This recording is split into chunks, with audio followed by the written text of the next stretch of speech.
moved in silence, leaving behind a trail of death and despair. Yet no one noticed. No police sirens, no frantic investigations, no headlines.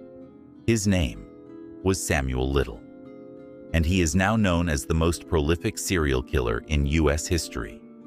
He confessed to 93 murders, and at least 60 have been confirmed by the FBI. But the true number?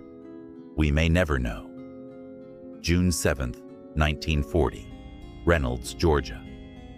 Samuel McDowell, later known as Samuel Little, is born to a teenage mother. Some say she was a prostitute. Others, they say she simply disappeared. He was abandoned, left to be raised by his grandmother in Lorain, Ohio.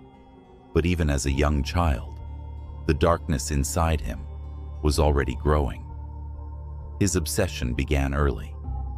Samuel Little would later confess that as early as kindergarten, he fantasized about strangling women. It started with a simple moment, watching his teacher touch her neck. And from that moment on, he was hooked.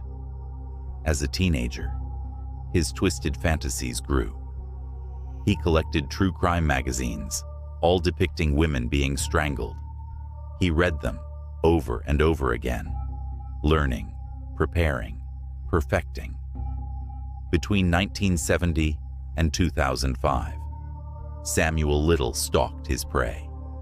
He targeted the forgotten, the vulnerable, women living on the fringes of society, sex workers, drug addicts, runaways, women who wouldn't be missed.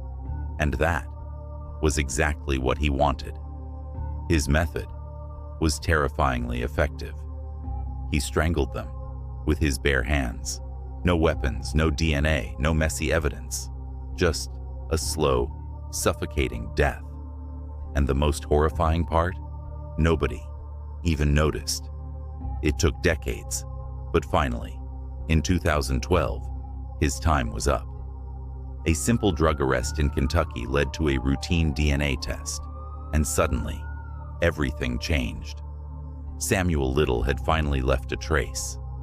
Texas Ranger James Holland was the key. Unlike other detectives, he didn't accuse Little. He didn't threaten him. He simply listened. And then, the confessions poured out. Over 700 hours of interviews, 93 murders. He even drew their faces. Victims he remembered in perfect detail.